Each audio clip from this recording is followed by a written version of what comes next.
Welcome to రాజనీతి.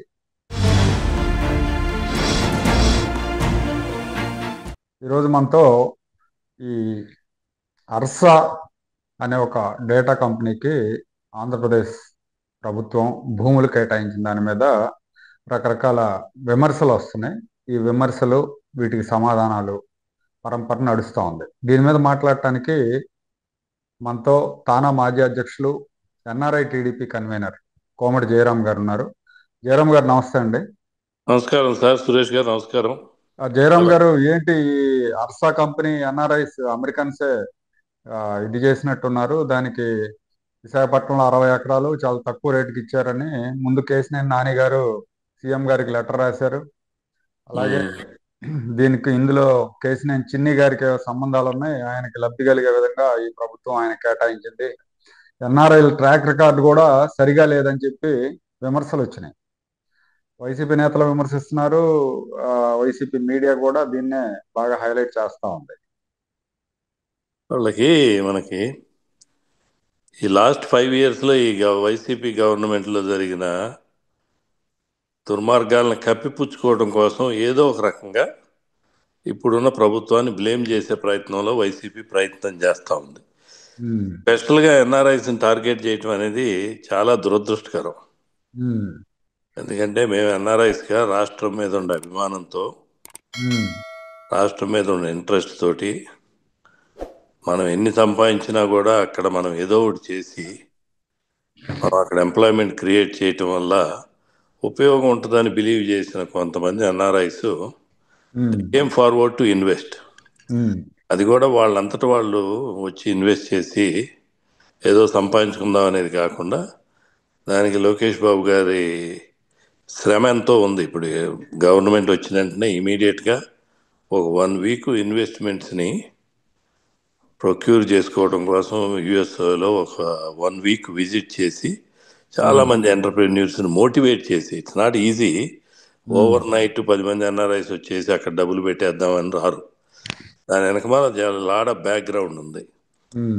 బ్యాక్గ్రౌండ్తో ఆయన చేసిన దానికి వాళ్ళు దే బిలీవ్ ఇన్ ద ప్రస్తుతం ఉన్న గవర్నమెంట్ మే బిలీఫ్ తోటి కొంతమంది they came forward to invest.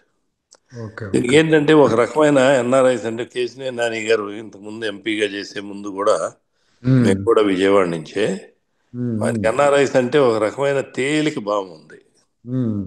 ఏంటంటే అప్పుడు మేము కూడా ఈ ఎలక్షన్ టైంలో కొంచెం పార్టీ మీద ఇంట్రెస్ట్ తోటి ఎక్కువ విజయవాడ ప్రాంతంలో ఉంటే వీళ్ళకి ఏంటంటే ఎవరైనా ఎన్ఆర్ఐస్ వచ్చారు అంటే రాగానే ఈ పొలిటీషియన్స్కి ఒక రకమైన ఇన్సెక్యూర్ ఫీలింగ్ ఉంటుంది. దాంతో మమ్మల్ని ఈ సంక్రాంతి పండగ గంగిరెద్దుల వాళ్ళు వచ్చినట్టు ఈ ఎలక్షన్ టైంలో ఎన్ఆర్ఐస్ వస్తారని మా మీద ఇప్పుడే కాదు ఎప్పుడు కూడా ఆయనకు ఒక రకమైన ద్వేషం ఉంది. అంటే అప్పుడు ఆయన టీడీపీలోనే ఉన్నారు కదా, మీరు కూడా ఏ పార్టీలో ఉన్నా కూడా ఎప్పట్లో అంటే ఒక రకమైన ఒపీనియన్ ఏంటి. ఇప్పుడు ఆయనకి 10 సంవత్సరాలు ఎంపీగా చేసినాడు. రాష్ట్రం లాస్ట్ 5 yearsలో ఎంత దరిద్రంగా ఉందో తెలుసు అతనికి, తెలియనాడు కాదు. తెలిసిండి కూడా ఈరోజు ఏదో వీళ్ళు కష్టపడి 10 మందిని మోటివేట్ చేసి అక్కడ తీసుకొచ్చే టైంలో వీళ్ళందరూ ఏదో భూములు, రియల్గా ఎన్ఆర్ఐస్కి భూములే కావాలనుకుంటే ఇక్కడ కొన్ని వేల ఎకరాలు కొనుక్కోవచ్చు. భూముల మీదే ఇంట్రెస్ట్ ఉంటే నాకు తెలిసిన ఎన్ఆర్ఐస్లో చాలా మందికి 1000 ఎకరాలు ఉన్నాయి ఇక్కడ.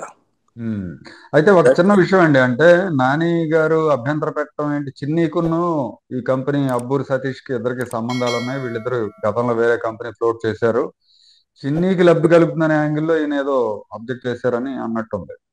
ఎక్కువ మనకి డీప్ గా వెళ్ళవసరం లేదు. అబ్బూరి సతీష్ ఓ టెక్నోక్రాట్. అతను బిట్స్ పిల్లానిలో చదువుకొని ఇక్కడికి వచ్చి గత 20 సంవత్సరాల్లో టెక్నాలజీ ఇండస్ట్రీలో కొన్ని సీరియస్ రోల్స్ ప్లే చేసినాడు. డైరెక్టర్ ఉన్నాడు, అతనికి ఒక బ్యాక్గ్రౌండ్ ఉంది. ఏదన్నా ఒక కంపెనీ ఫ్లోట్ చేయాలి, ఒక ఫ్యాక్టరీ పెట్టాలి అనుకున్నప్పుడు 10 మంది కలిసి ఏదో చేస్తూ ఉంటారు, అప్పుడు ఒక కంపెనీ ఫ్లోట్ చేస్తారు. అదేమంటే ఓవర్ నైట్ కంపెనీ క్రియేట్ అయింది. మన ఇద్దరం కలిసి ఒక బిజినెస్ చేయాలంటే మీ కంపెనీ మీద నేను చేయను, నా కంపెనీ, మన ఇద్దరం కలిసి ఒక ప్రాజెక్ట్ వచ్చినప్పుడు ఒక కంపెనీ ఫ్లోట్ చేస్తాం.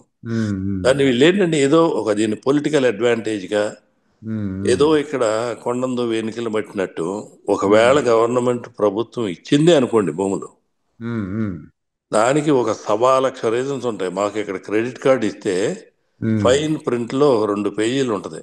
ఉమ్, మనం ఏ రకంగా కూడా తప్పించుకోవడానికి వీలు ఉండదు. అలానే ఉమ్, గవర్నమెంట్ కూడా ఉమ్, ఒక లీగల్ సిస్టమ్ ఉంటుంది. వాళ్ళు ప్రాసెస్ ప్రకారమే చేస్తారు. ఉమ్, ఉమ్, స్పెషల్గా ఈ ఐఏఎస్లు ఐపీఎస్లు వీళ్ళందరూ ఇన్వాల్వ్ అయినప్పుడు um, they do lot of due diligence చేసుకునే చేస్తారు. ఉమ్, ఉమ్, ఓవరాల్గా మనం ఏదో ప్రతి దాన్ని పొలిటికల్గా తీసుకోకుండా ఉమ్, కొంచెం ప్రోయాక్టివ్గా థింక్ చేస్తే, ఇప్పుడు నాని గారికైనా మేము చెప్పదలుచుకుంది ఏంటంటే, కొంచెం ఉమ్, రాష్ట్రం ఉన్న పరిస్థితిలో ప్రోయాక్టివ్గా థింక్ చేయండి. ఒక ఉమ్, టార్గెటెడ్గా మీ పొలిటికల్ ఏం అడ్వాంటేజ్ రాదు. అడ్వాంటేజ్ వచ్చేది అయితే మొన్నే వచ్చేది. ఉమ్, క్లియర్గా మ్యాండేట్ ఇచ్చారు పబ్లిక్. ఉమ్, ఉమ్, చేసే పనులు మీ విధానాలు నచ్చలేదనే కదా 124 సీట్లు ఇచ్చింది. అవునవును. కాబట్టి ఇంకా తెలుసుకోకుండా ఇంకా ఇప్పుడు మళ్ళీ రాష్ట్రం ఒక రకంగా గాడిలో పడతా ఉంది. అటు ఉమ్, బాబు గారు కానివ్వండి, ఇటు లోకేష్ బాబు గారు కానివ్వండి, 24 hours they want how to bring the state in to track అనే దాని మీదే పనిచేస్తూ ఉన్నారు. అవునవును. అంటే దానికి ఎవరు ఏమన్నా అంటే ఇన్వెస్ట్మెంట్స్ ని అడ్డుకోవటానికి చంద్రబాబు నాయుడు గారి హయాంలో ఇన్వెస్ట్మెంట్లు వస్తున్నాయి అనేది రాకుండా ఉండటానికి చేస్తున్న ప్రచారం. సహజం కదా.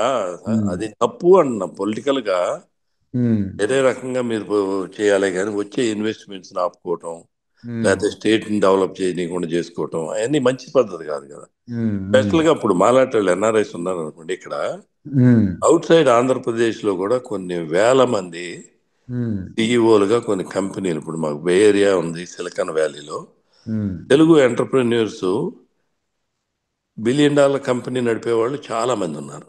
ఉమ్, not everybody wants to come and invest in Andhra Pradesh. Okay.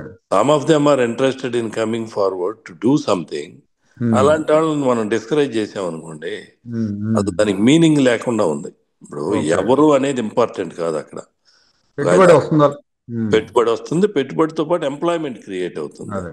ఉమ్, దానికి ఏంటంటే టూ సాడ్ అనమాట. మనం ప్రతిదీ పొలిటిసైజ్ చేయకూడదు. ప్రతిదీ కూడా ఉమ్, ఇప్పుడు మీకు నా మీద ఏదన్నా ఉంటే మన ఇద్దరం మాట్లాడుకోవాలి, కానీ అవునండి, అవును. రాష్ట్రం అనేది ఇంట్రెస్ట్ ఉండాలా, దేశం అనేది ఇంట్రెస్ట్ ఉండాలా.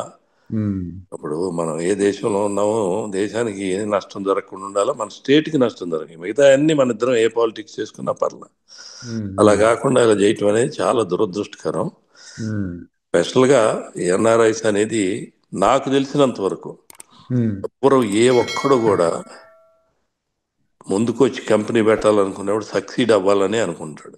ఉమ్, మనం వాళ్ళని డిస్కరేజ్ చేయకుండా వాళ్ళని ఎంకరేజ్ చేసి వాడు సక్సీడ్ అవ్వాలా, సక్సీడ్ అయ్యి కొంతమందికి ఎంప్లాయ్మెంట్ క్రియేట్ చేయాలా, ఉమ్, రాష్ట్రంలో 10 మందికి బెనిఫిట్ జరగాలి అనే దృక్పథంలో అన్ని పొలిటికల్ ఉమ్, పార్టీలు కూడా థింక్ చేయాల్సిన అవసరం ఉంది అనేది I um. Believe it. Okay అండి. చివరిగా ఇంకో ప్రశ్న. ఇప్పుడు కూటమి ప్రభుత్వం అధికారంలోకి వచ్చింది. ఈ 10 నెలల్లో అంటే ఎన్ఆర్ఐస్ లో ఎలాంటి ఒపీనియన్ ఉంది ఏపీ మీద? ఏపీకి వచ్చి రావచ్చు. గతంలో జగన్మోహన్ రెడ్డి హయాంలో పరిశ్రమలను వెళ్ళగొట్టిన ఉదంతాలు ఉన్నాయి. అదే ఇప్పుడు ఎలా ఫీల్ ఇనీషియల్ అవుతున్నారు? సేఫ్ గా పెట్టొచ్చు అని అనుకుంటున్నారా? సేఫ్గా పెట్టొచ్చు అనుకునే వీళ్ళు వచ్చి డేటా సెంటర్ పెట్టడం అనేది ఓ డేరింగ్ స్టెప్. ఉమ్, అలా డేటా సెంటర్ పెట్టడం కోసం ముందుకు వచ్చారు అంటే ఉమ్, ప్రభుత్వం ఇటు లోకేష్ బాబు గారు కానీ చంద్రబాబు గారు కానివ్వండి, వాళ్ళని కలిసినప్పుడు ఉమ్, ఆ టీమును కలిసినప్పుడు కూడా దే ఫీల్ కంఫర్టబుల్. ఉమ్, ఆ వాతావరణం అయితే ఏర్పడతా ఉంది. ఉమ్, ఇప్పుడిప్పుడే కంపెనీస్ అన్నీ వస్తూ ఉన్నాయి. ఉమ్, ఉమ్, కానివ్వండి, కొన్ని కంపెనీస్కి విశాఖపట్నం హబ్గా there is lot of development activities. వీళ్ళు ఉమ్, ఏంటంటే ఏదోలో 5 సంవత్సరాల్లో చేయలేని పని ఉమ్. 6-7 monthsలో చేస్తునేసరికి ఒక రకమైన ఓర్వలేనితనం కూడా ఉంటుంది. అవునండి, అది అవును. పొలిటికల్ పార్టీగా సహజం. నువ్వేం చేస్తున్నా కానీ ఎదుట నువ్వు తప్పు చేస్తున్నావు అనేది వెళ్ళి చూపెట్టడం అనేది. ఉమ్, కానీ ఈ సిచ్యువేషన్లో రాష్ట్రం ఉన్న పరిస్థితిలో అలాంటి చేయటం అనేది చాలా దురదృష్టకరం అని మేము అనుకుంటా ఉంటాం. ఉమ్, ఇప్పుడు కొన్ని కొన్ని సందర్భాల్లో మనం అన్నీ బాగున్నప్పుడు మనం ఏది పోట్లాడుకున్నా పర్లేదు. అవును. రాష్ట్రం పక్క రాష్ట్రాలు మనకు ఆంధ్రప్రదేశే కాదుగా, పక్కనున్న తెలంగాణ ఉంది, Telangana.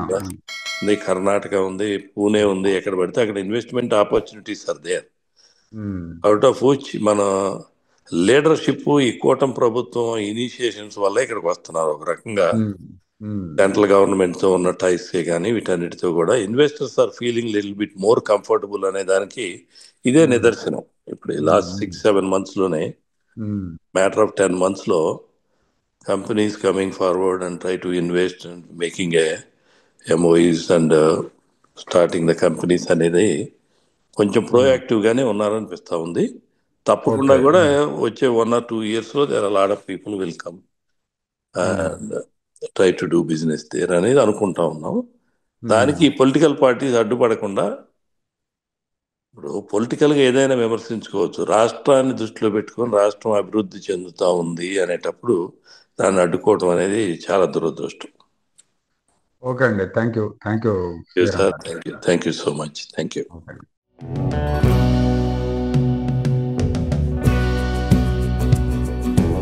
Like, share and subscribe to Rajaniti channel.